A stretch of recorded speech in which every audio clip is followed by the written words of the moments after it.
Hello everyone, this is the fifth lecture on organic chemistry और इस lecture में हम डिस्कस करेंगे एल्कीन्स। तो पिछले लेक्चर में हमने एल्कीन्स डिस्कस किया था। चलिए स्टार्ट करते हैं एल्कीन्स। तो जैसे कि आप जानते हैं एल्कीन्स वो हाइड्रोकार्बन्स होते हैं जिनमें दो कार्बन एटम्स के बीच में कम से कम एक डबल बॉन्ड होता है। तो कम से कम दो कार्बन एटम्स के बीच में एक डबल बॉन्ड होना चाहिए और जनरल फॉर्मूला जो होता है एल्कीन्स का दैट इज CnH2n, जहां पे n की वैल्यू एटलीस्ट 2 होनी चाहिए, तभी दो कार्बन एटम्स होंगे और तभी उनके बीच में डबल बॉन्ड हो पाएगा। तो ये जनरल फॉर्मूला हो गया एल्कीन्स का जिनमें एक डबल बॉन्ड होता है। नेक्स्ट टॉपिक आपके पास आता है, अगर हम बात करें एल्कीन्स के सोर्स की, तो एल्कीन्स जनरली हाईली रिएक्टिव होते हैं। जैसे कि आपको पता है कि दो कार्बन एटम्स के बीच में यहाँ पे डबल बॉन्ड होता है और इसीलिए इसी वजह से एल्कीन्स जो है उनमें इजीली एक एडिशन रिएक्शन होती है। तो इस वजह से एल्कीन्स काफी ज्यादा रिएक्टिव होते हैं एज कंपेयर टू एल्केन्स। और अगर हम इनके सोर्स की बात करें तो ये जनरली नेचर में आपको बहुत ज्यादा देखने को नहीं मिलेगा। ज्यादातर जो इथीन है वो थोड़ा बहुत आपको प्लांट्स वगैरह में देखने को मिल जाएगा। और अगर हम एल्कीन्स की बात करें तो एल्कीन्स आपको कहाँ से मिलते हैं? जनरली जब आप क्रैकिंग करते हो जो पेट्रोलियम प्रोडक्ट्स होते हैं उनकी, तो पेट्रोलियम की अगर जब क्रैकिंग होती है, जब आपको पता है वहां पे हमारे पास हाइड्रोकार्बन्स होते हैं, हायर हाइड्रोकार्बन्स, और उनकी क्रैकिंग से आपको मिलते हैं, जब वो डिकम्पोज होते हैं तो तब आपको एल्कीन्स मिलते हैं। तो नेक्स्ट टॉपिक है आपका नोमेनक्लेचर। तो नोमेनक्लेचर में हम ऑलरेडी पढ़ चुके हैं, एल्कीन इन से एंड होता है और बाकी जो आपका रूट वर्ड होता है, वर्ड रूट, दैट इज एथ, प्रोप, ब्यूट एटसेट्रा। तो कम से कम दो कार्बन एटम्स हैं तो यहाँ पे एथ से शुरू होगा, CH2 डबल बॉन्ड CH2 ये हो सकता है, तो इसका नाम क्या हो जाएगा? इथीन। इन से ये एंड होता है। उसी तरीके से अगर आप CH2 double bond CH3 use करते हो तो एक डबल बॉन्ड है, तो इसका नाम क्या हो जाएगा? प्रोपीन। तीन कार्बन एटम्स हैं तो प्रोप, चार कार्बन एटम्स हैं तो ब्यूट यूज होता है, CH2 double bond CH2 CH3, तो इसका नाम क्या हो जाएगा? ब्यूट 1 इन 1। क्यों? क्योंकि फर्स्ट कार्बन एटम फॉर्म कर रहा है डबल बॉन्ड। तो ध्यान रखिए डबल बॉन्ड की पोजीशन भी हमको यहाँ पे मेंशन करनी है। उसी तरीके से CH3 CH double bond CH3। अब यहाँ पे देखिए सेकंड कार्बन एटम फॉर्म कर रहा है double bond third carbon atom के साथ, तो इसका नाम क्या हो जाएगा? ब्यूट 2 इन। तो पोजीशन का भी ध्यान रखना है फर्स्ट और सेकंड में, यानी कि इथीन और प्रोपीन में आपको पोजीशन मेंशन करने की जरूरत नहीं है क्योंकि वहां पे हमेशा फर्स्ट कार्बन एटम ही डबल बॉन्ड फॉर्म करेगा। तो कोई प्रॉब्लम वाली बात नहीं है इसमें आपको यहाँ पे पोजीशन मेंशन करने की जरूरत बिल्कुल भी नहीं है। नेक्स्ट टॉपिक हमारे पास है प्रिपरेशन ऑफ इथीन। अब जनरली ये टॉपिक जो है 2020 में सिलेबस से हट चुका है, तो इस समय तो ये सिलेबस में नहीं होगा आपका, लेकिन आप देख सकते हो यहाँ पे केवल 2-3 रिएक्शंस हैं। तो हम कैसे इथीन की प्रिपरेशन करते हैं?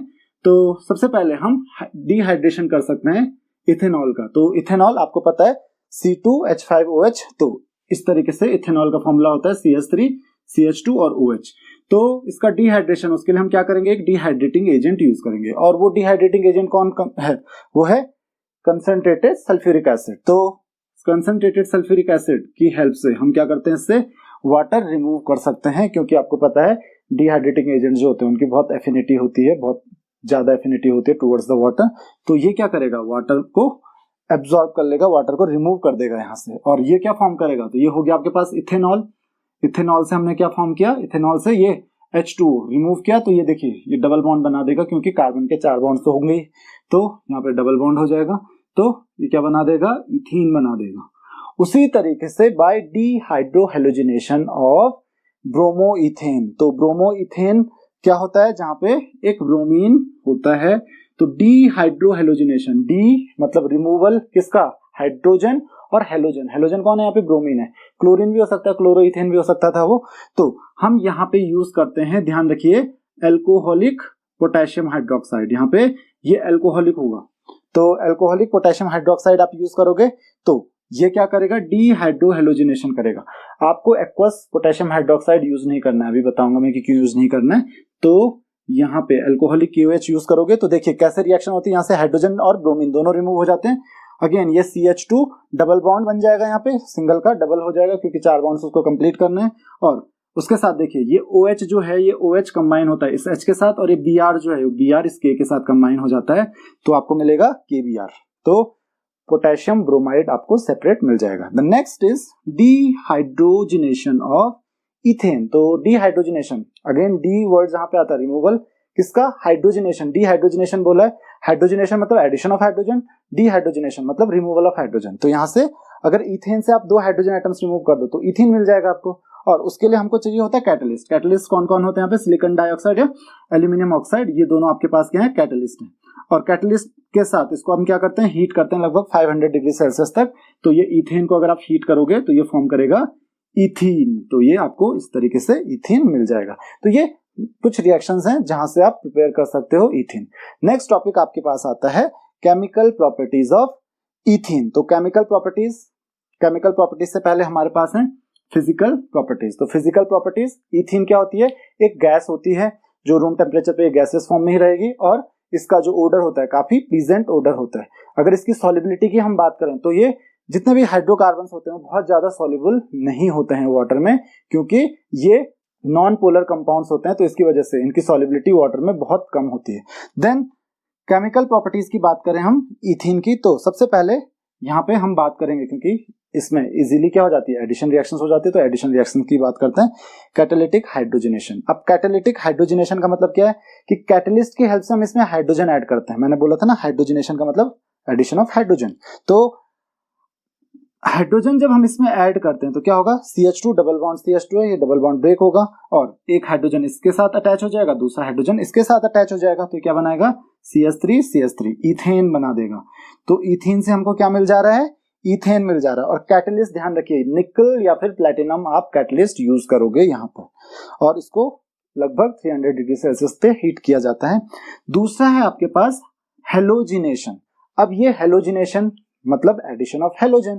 तो हेलोजन के साथ अगर आप रिएक्ट करोगे जैसे क्लोरीन, ब्रोमीन वगैरह, तो यहाँ पे जैसे आपने क्लोरीन के साथ रिएक्ट किया तो क्या होगा, एक क्लोरीन इस कार्बन एटम के साथ अटैच हो जाएगा, दूसरा क्लोरीन इस कार्बन एटम के साथ अटैच हो जाएगा, डबल बॉन्ड ब्रेक हो जाएगा, और ये सिंगल बॉन्ड दोनों कार्बन एटम एक एक क्लोरीन एटम के साथ बना देंगे। तो ये क्या बनेगा आपका, देखिए फर्स्ट कार्बन एटम के पास क्लोरीन, 2 क्लोरीन है, तो इनका नाम क्या हो जाएगा, 1 2, क्योंकि दोनों एटम पे, फर्स्ट कार्बन एटम पे और सेकंड कार्बन एटम दोनों पे क्या है, क्लोरीन एटम से, तो 1 2 डाई क्लोरो इथेन, इसका नाम हो जाएगा 1 2 डाइक्लोरो इथेन। इथीन नहीं आएगा क्योंकि कार्बन एटम्स के बीच में सिंगल बॉन्ड्स हैं, अब डबल बॉन्ड नहीं है। हाँ, डबल बॉन्ड होता तब इथीन आता। नेक्स्ट है हमारे पास हेलोजन एसिड्स। तो हेलोजन एसिड्स किनको बोलते हैं, हेलोजन के जो एसिड होते हैं जैसे HCl, HF, HBr, HI, hydrogen iodide, hydrogen chloride, तो हाइड्रोक्लोरिक एसिड, हाइड्रोब्रोमिक एसिड। तो देखिए जैसे HBr के साथ आप रिएक्ट करोगे तो यहाँ पे क्या होगा, एक कार्बन एटम के साथ ये H अटैच हो जाएगा, यहाँ पे देख सकते हो आप, तो क्या बन जाएगा CH3, और दूसरे कार्बन एटम के साथ ये Br अटैच हो जाएगा, तो क्या बन जाएगा CH2, और Br कार्बन एटम के साथ दूसरे वाले कार्बन एटम के साथ अटैच हो जाएगा, तो इसका नाम क्या होगा। तो आप देख सकते हो एक कार्बन एटम पे ब्रोमीन अटैच है और 2 कार्बन एटम्स हैं, तो क्या हो जाएगा इसका नाम, ब्रोमो इथेन। यहाँ पे आपको 1 ब्रोमो इथेन बोलने की जरूरत नहीं है क्योंकि वो ऑब्वियस है कि वो 1 ही होगा। नेक्स्ट है आपके पास CH2 double bond CH2 plus HCl, HBr की जगह HCl करेंगे तो सेम वही यूज होगा। तो यहाँ पे क्या होगा, देखिए एक हाइड्रोजन एटम जो है वो इस कार्बन एटम के साथ अटैच हो जाएगा और क्लोरीन एटम दूसरे कार्बन एटम के साथ अटैच हो जाएगा, तो इसका नाम क्या हो जाएगा, क्लोरो इथेन। तो ध्यान रखिए सिंगल बॉन्ड है तो इथेन।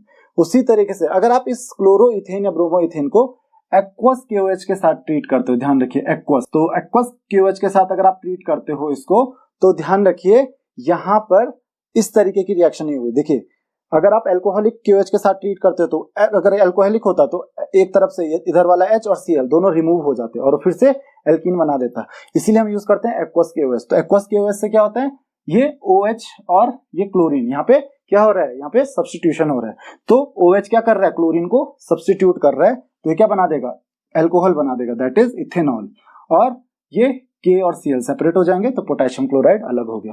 तो इसीलिए एक्वस KOH होगा तो अलग रिएक्शन होगी और एल्कोहलिक KOH होगा तो अलग रिएक्शन होगी। तो एल्कोहलिक KOH वाली रिएक्शन ये हो गई और एक्वस KOH वाली रिएक्शन ये हो गई। देन हमारे पास आता है एडिशन ऑफ सल्फ्यूरिक एसिड। तो सल्फ्यूरिक एसिड को कैसे ऐड करेंगे, तो देखिए यहाँ पे भी 2 चीजें होती हैं, एक हाइड्रोजन अलग हो जाएगा और बाकी HSO4 that is by sulphate या हाइड्रोजन सल्फेट जिसको आप कहते हो वो अलग हो जाएगा। तो हाइड्रोजन किससे अटैच होगा, CH2 से, तो क्या बन जाएगा CH3, और बाकी का जो HSO4 बन जाएगा तो एक हाइड्रोजन अलग और HSO4 अलग हो जाएगा, तो ये HSO4 दूसरे कार्बन एटम के साथ अटैच हो जाएगा, तो इसका नाम क्या हो जाएगा, इथाइल हाइड्रोजन सल्फेट या इथाइल बाइसल्फेट। नेक्स्ट रिएक्शन आपके पास है एडिशन ऑफ ओजोन। ओजोन का आपको फॉर्मूला पता है, O3 मॉलिक्यूल होता है ओजोन। तो O3 देखिए इसकी रिएक्शन ही बहुत अलग होती है। क्या होता है यहाँ पे, कार्बन और कार्बन के बीच में दो बॉन्ड से आपको दिख रहे हैं, डबल बॉन्ड दिख रहा है, ये दोनों बॉन्ड्स क्या हो जाते हैं, डबल बॉन्ड ब्रेक हो जाता है। तो अब क्या होता है कि कार्बन एटम पहले तो इन तीन में से, यहाँ पे देख सकते हो आप, कार्बन एटम पहले एक एक ऑक्सीजन एटम के पास 7 सिंगल बॉन्ड बनाएंगे और यहाँ से ये दोनों ऑक्सीजन एटम अटैच्ड होंगे और दूसरे ऑक्सीजन के साथ ये दोनों तरफ से अटैच हो जाते हैं। तो इसको हम कहते हैं ओजोनाइड। तो इसका नाम क्या हो जाता है, इथाइल ओजोनाइड, ये फॉर्म करता है ओजोनाइड। नेक्स्ट आपके पास है ऑक्सीडेशन रिएक्शन। तो देखिए ऑक्सीडेशन में क्या होता है, ऑक्सीडेशन दो तरीके से हो सकता है, एक तो कंबस्शन और दूसरा विथ डाइल्यूट KMnO4। अगर हम डाइल्यूट KMnO4 के साथ यानी डाइल्यूट पोटेशियम परमैंगनेट के साथ हम ऑक्सीडेशन करें किसका, इथाइलिन का, या आप बोल सकते हो इथीन का। तो इथीन कैसे रिएक्ट करता है, देखिए H2O, यहाँ पे देख सकते हो 2 हाइड्रोजन एटम है, एक ऑक्सीजन एटम है और ऑक्सीडेशन इसका, क्योंकि डाइल्यूट है तो वाटर तो हो गई और ऑक्सीडेशन, तो 2 ऑक्सीजन एटम आ रहे हैं, तो 2 OH ग्रुप्स कहाँ अटैच हो जाते हैं, दोनों अलग अलग कार्बन एटम पे। तो एक O और H इस पे अटैच हो जाएगा, दूसरा O और H इस पे अटैच हो जाएगा। तो इसका नाम क्या हो जाएगा, देखिए 1 और 2 कार्बन एटम्स हैं, तो क्या हो जाएगा इसका नाम, इथेन 1,2 डाइऑल, क्योंकि ये फंक्शनल ग्रुप है तो डाइऑल बनाएगा है। और इसको हम जो कॉमन नेम है इसको हम किस कॉमन नेम से जानते हैं, दैट इज इथाइलिन ग्लाइकॉल। तो कॉमन नेम क्या है इसका, इथाइलिन ग्लाइकॉल। नेक्स्ट रिएक्शन है आपके पास वही ऑक्सीडेशन में, अगर आप कंबस्शन करते हो तो आपको ऑलरेडी पता है कि जब कंप्लीट कंबस्शन होता है किसी भी हाइड्रोकार्बन का तो 2 सब्सटेंस फॉर्म करता है, कार्बन डाइऑक्साइड एंड वाटर। तो कार्बन डाइऑक्साइड लिबरेट होती है और वाटर उसके साथ साथ एक लार्ज अमाउंट ऑफ हीट ये लूज करता है। तो यहाँ पे आप देख सकते हो CH2 double bond CH2 plus 3O2, तो क्या फॉर्म करेगा 2CO2 प्लस 2H2। आप इसको बैलेंस कर लीजिएगा। देन लास्ट रिएक्शन जो आपके पास आती है दैट इज पॉलीमराइजेशन। तो अब ये पॉलीमराइजेशन क्या होता है, देखिए क्या है, यहाँ पे आप इथीन मॉलिक्यूल देख लो। अब इथीन मॉलिक्यूल में आपको पता है 2 कार्बन एटम्स के बीच में डबल बॉन्ड होता है। तो ये जो डबल बॉन्ड होता है, इस डबल बॉन्ड को अगर आप ब्रेक करोगे, सिंगल बॉन्ड में कन्वर्ट करोगे, तो कुछ इस तरीके से फॉर्म करेगा। अब इधर से और इधर से दोनों तरफ से क्या कर सकता है, किसी और के साथ अटैच हो जाता है। अब ऐसे में बहुत सारे इथीन मॉलिक्यूल्स की चेन एक दूसरे से अटैच हो जाती है। इस प्रोसेस को हम कहते हैं पॉलीमराइजेशन। इस प्रोसेस का नाम है पॉलीमराइजेशन। और जो कंपाउंड फॉर्म होता है उसको हम बोलते हैं पॉलीमर। ये जो इसकी मोनोमर यूनिट है जिससे बनता है उसको कहते हैं इसका मोनोमर। तो ये पॉलीमराइजेशन का जो प्रोसेस है, यहाँ पे क्या हो रहा है, देखिए CH2 डबल बॉन्ड था, एक ऐसे ही और मॉलिक्यूल रहा होगा CH2 डबल बॉन्ड CH2, और ऐसे ही और भी रहे होंगे। तो क्या किया इसने क्या किया, डबल बॉन्ड ब्रेक कर दिया और उधर वाला जो मॉलिक्यूल रहा होगा उससे अटैच हो गया। इसने भी डबल बॉन्ड ब्रेक किया और सिंगल बॉन्ड बना दिया इसके साथ, इसने भी डबल बॉन्ड ब्रेक किया और सिंगल बॉन्ड बना दिया इसके साथ, और ऐसे में एक बहुत लंबी चेन बन जाती है। तो इसको हम कैसे डिनोट करते हैं, CH2 सिंगल बॉन्ड CH2 इधर या इधर, वो होल n यूनिट से मान लेते हैं। n वो कितनी भी हो सकती है, 100, 200, 500, बहुत सारी यूनिट्स एक साथ कंबाइन हो जाती हैं। और ये जो कंपाउंड बनेगा, क्योंकि इथीन से बना है, क्योंकि पॉलीमर है, तो इसका नाम क्या है, पॉलीथीन। ऑब्वियसली आप बहुत ज्यादा यूज करते हो पॉलीथीन, तो इसका नाम क्या है, पॉलीथीन। तो ये था रिएक्शन इथीन की। अब लास्ट टॉपिक आता है यूजेस। वैसे तो इस साल के लिए 2020 के लिए जो यूजेस हैं वो भी सिलेबस से हट चुके हैं, लेकिन नेक्स्ट ईयर्स में ये आपके पास होंगे, तो काफी यूजफुल है आपके पास इथीन। तो देखिए इथीन के सबसे ज्यादा यूजेस जो होते हैं, एक तो गैस वेल्डिंग में, क्योंकि जो ऑक्सीजन और इथाइलिन वेल्डिंग होती है, तो गैस वेल्डिंग में इथीन को आप एज अ फ्यूल यूज करते हो। उसके साथ साथ आर्टिफिशियल राइपनिंग ऑफ फ्रूट्स, जो फ्रूट्स को आप पकाते हो उनको आर्टिफिशियल राइपनिंग उनकी होती है, तो उसके लिए आप इथीन यूज करते हो। उसके साथ साथ बहुत सारे कंपाउंड्स आपको दिख रहा है यहाँ पे, जैसे इथीन से आप बहुत सारे कंपाउंड्स फॉर्म कर सकते हो, इथेन फॉर्म कर सकते हो। उसके अलावा जो आपके पास हेलो एल्केन्स हैं वो फॉर्म कर सकते हो। यहाँ पे आप इथाइलिन ग्लाइकोल यूज कर रहे हो, इथाइलिन ग्लाइकोल फॉर्म कर सकते हो, ये एंटीफ्रीज की तरह यूज होता है।